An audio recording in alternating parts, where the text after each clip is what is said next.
What's up, everybody? Thank you for listening to the Flip Side Podcast, Flip Side for your ears. This is the quick hits edition where we go over one or two topics that'll get you through your commute, brushing your teeth, taking a shower, whatever you're doing.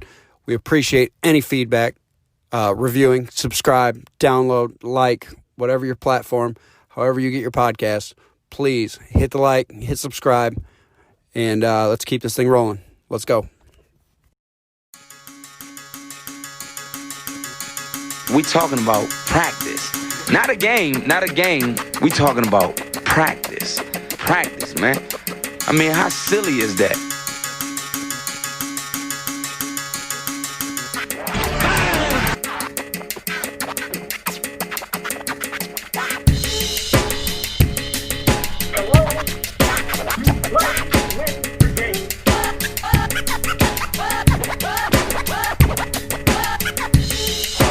Just a bit outside.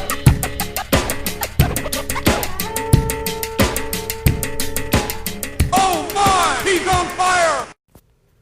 Leadership matters. Don't let anybody tell you that it doesn't.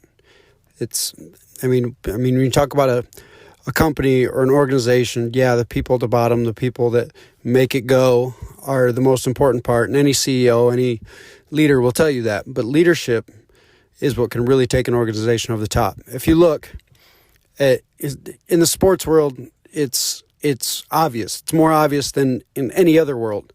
Right now, baseball is going through issues. They rushed back. They didn't take their precautions.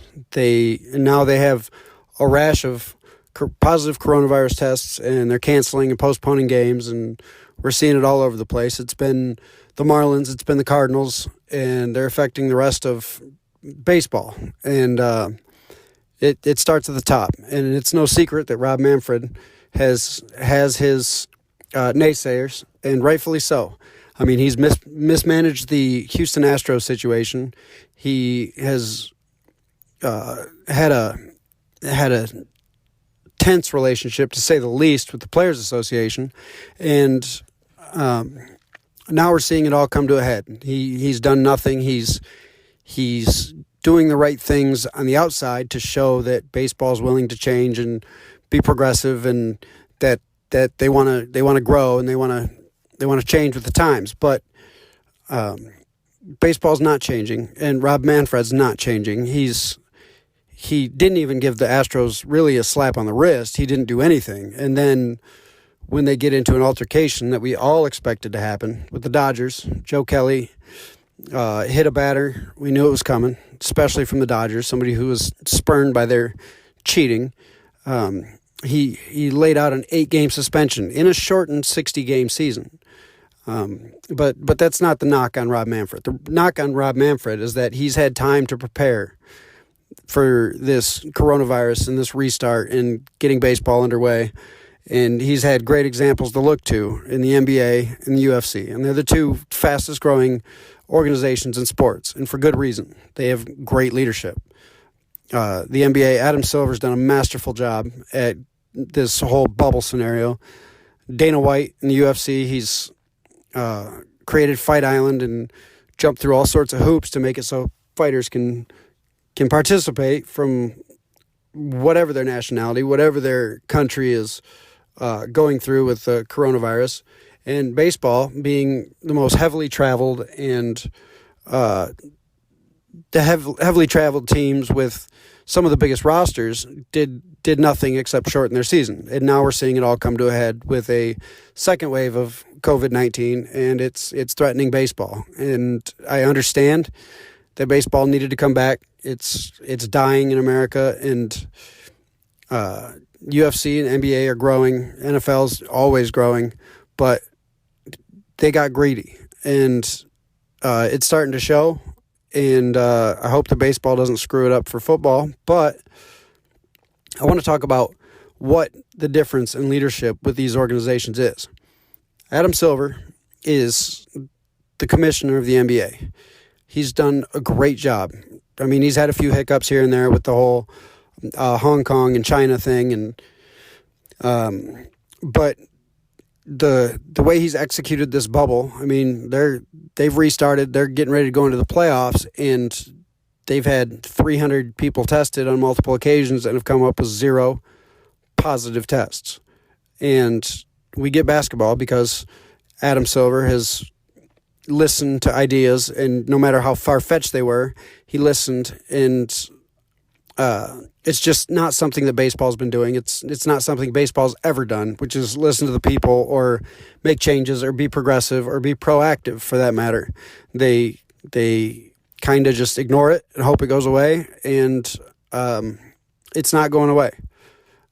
Baseball is going to cancel their season. They are not going to make it through their 60-game restart or their 60-game shortened season. They travel too much. They don't hold players accountable, and then there's just no way to stop it. I mean, you can practice social distancing all you want, but with organizations that big and people going home to their families and going out and doing this, it's going to spread, and it's going to spread in the clubhouses, and it's going to end the baseball season. That's all there is to it. And it's just another reason that baseball is dying, and it comes from the top. I, for one, was excited to see baseball back. Hell, I was excited to see sports come back. But the NBA is doing it right. The UFC is doing it right. NASCAR is even doing it right. But baseball, as usual, is behind the 8 ball. And this could be devastating for this organization, because they needed so badly to be back, because they needed to be the organization that's on TV. They needed to be on television when no other sports were, or very few other sports were, so they could get viewers. And they don't market their stars well. Their season's too long. Their season's still too long. Their games are too long. And it came back to bite them. And who benefits from this is the Astros, because they were in for an entire season of getting thrown at and getting retaliated against for their cheating, and now they're gonna have this super shortened season because it's gonna get called off, and they're gonna come back next year and things are gonna have settled down a bit. But it really I can't stress enough how great Adam Silver and Dana White have handled this whole pandemic. They took 2 different approaches. Adam Silver sat back, listened to every idea, and did a lot of out of the box thinking, and jumped through hoops to make sure that his league could come back safely and that they could resume play. And Dana White did the opposite. As soon as the pandemic kind of hit sports and shut them down, Dana White started looking for options and loopholes and whatever. He created Fight Island and secluded his fighters and did rigorous testing and does all these things, and he's created a product that's going to continue to grow, and it's growing massively because they for a while they were the only sport really on TV other than golf and NASCAR. So look to leadership. Leadership is what drives companies. It's what drives organizations. It's not the little guy. I mean, as heartwarming and as good as it feels to say that it's the little guy and, you make this company go and blah, blah, blah. Sure. A lot of you doing a great job make this company go, but it starts at the top. That's the reason the Adam Silvers, the Dana Whites, the Rob Manfreds, the Roger Goodells, those guys make the big money, is because they make the big decisions. And as you can see, the big decisions matter. The big decisions can affect you positively. They can affect you negatively. They've positively affected the NBA and the UFC. They have negatively affected Major League Baseball, and they might negatively affect the NFL. We'll see with all these opt-outs and all the uncertainty going on. Hopefully, Roger Goodell's taking notes and can find a way to play football come end of August. But baseball really had it laid out in front of them. I mean, I'm sure it's not ideal, but I mean, you play spring training in 3 or 4 locations. Your bubble was set. The hurdles that the NBA has had to overcome, whether it's home field advantage or any of these other things, these advantages that you see throughout the season. I mean, baseball had home field advantage. It's your home team gets to bat last. That's all there is to it. The NBA is not doing home court advantage. They have virtual fans more for the home team. The crowd noise is being pumped in. Baseball could have done the same thing, but they didn't.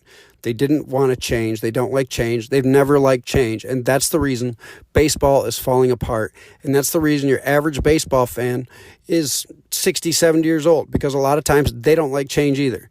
And as your demographic dies off, there's not a younger demographic to cater to.